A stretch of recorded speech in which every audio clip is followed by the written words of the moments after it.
ग्रामीण अंचल से आते हैं, उस गरीब की पीड़ा को आपसे ज्यादा बेहतर और कौन समझेगा।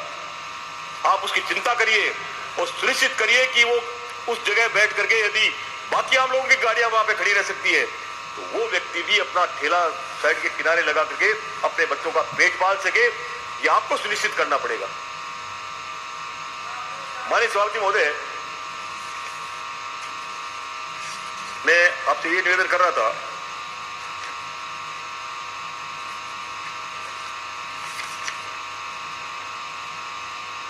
वाल्मीकि समाज की जो सफाई का जो है वो ठेका प्रथा चल रही है, और ठेका प्रथा में ठेकेदार आता है, कॉन्ट्रैक्ट लेता है, और कॉन्ट्रैक्ट लेकर के और पहले तो उनका जो है पैसे देने में शोषण करता है, फिर 2-2 महीने के उनके पैसे बकाया हो जाते हैं।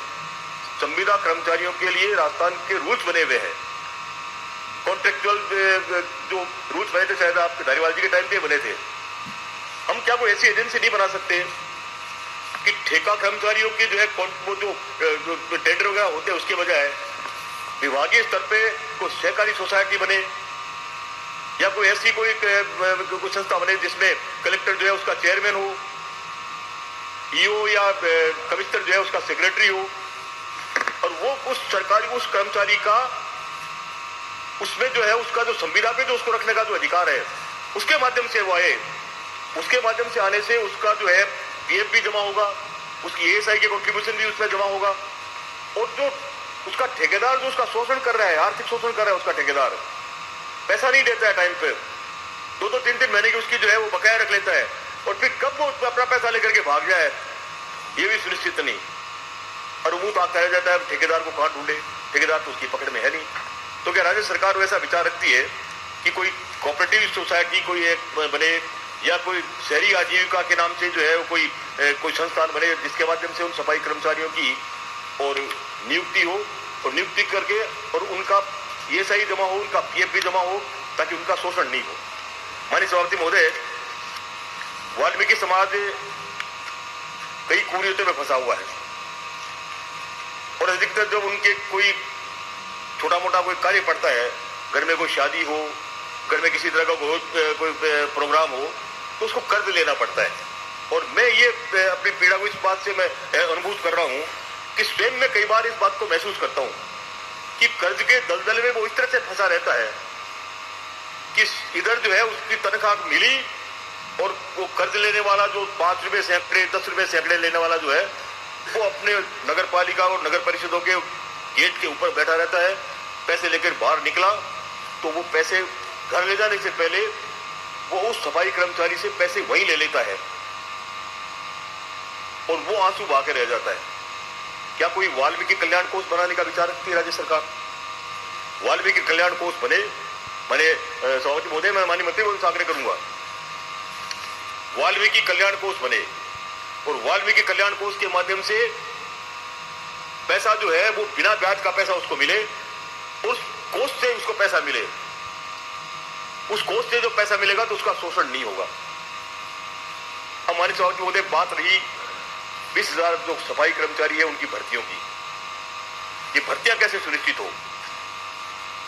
वो व्यक्ति जो परंपरागत रूप से इस काम में लगा हुआ है, राज्य सरकार ने जो भर्ती का जो बना हुआ था, जो कैलेंडर बना हुआ था, उसको एडजॉर्न कर दिया। मैं इस बात के लिए माननीय मंत्री महोदय को आपको भी धन्यवाद दूंगा कि उस वक्त वो भर्ती इसलिए नहीं हो सकी कि उस कर्मचारी से आपने एक्सपीरियंस के लिए सर्टिफिकेट मांगा। जो कर्मचारी अपनी मां के साथ 15, 16, 18 साल का हुआ नहीं और अपनी झाड़ू लेकर के चला जाता है, जो बच्ची अपने मां के साथ जो है झाड़ू लेकर के चली जाती है, अब आप उस व्यक्ति से कह रहे हैं कि तू तेरा सर्टिफिकेट लेके आ। सर्टिफिकेट कौन देगा? वो कॉन्ट्रैक्टर जिसके संविदा पे जो है उसके घर पे वो ठेके पे काम कर चुका। पहले शोषण हुआ उसकी मेहनताने में, अब शोषण हो रहा है सर्टिफिकेट देने में। वो कॉन्ट्रैक्टर उसको सर्टिफिकेट नहीं दे रहा है, वो कह रहा है सर्टिफिकेट चाहिए तो पैसा ला। तो कब तक जो है हम उसको इस तरह से शोषित करते देखते रहेंगे?